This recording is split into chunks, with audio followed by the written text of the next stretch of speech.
akkor mutatom. Szépen rányomom, és a tészta közepétől a két széle felé. Megvan, ez a pokli azért kell, mert itt a közepére ráteszem, akkor az mindjárt kinyomja a sarkait.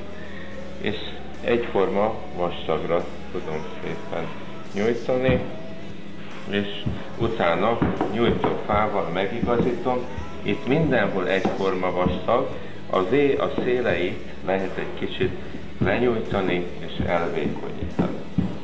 És így van kinyújtva. Tehát a tojás fehérjébe belemálltam, nem ragad hozzá a kezemhez, és nem a tésztába nyomom bele a tölteléket, hanem a tészta felületén mindjárt elosztom egyenletesen, hogy mindenhol egyforma vastag. Azt a szélét megcsináltam, ide megyek le erre a szélére,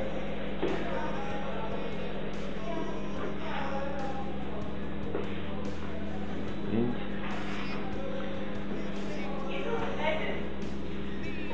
Tehát húzom ki a tölteléket, és nem bele a tésztába nyomom, mert akkor elvékonyodik a tészta, és ott kiszakad.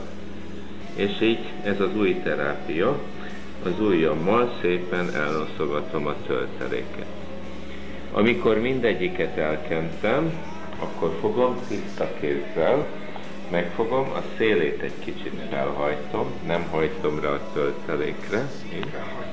Fogom, itt szépen rányomom, és mindig arra figyelek, hogy a téglalap meglegyen. Egyet tekerek, és szépen igazítom, tömörítem, hogy ne lógjon ki a végén. Feltekerem, így,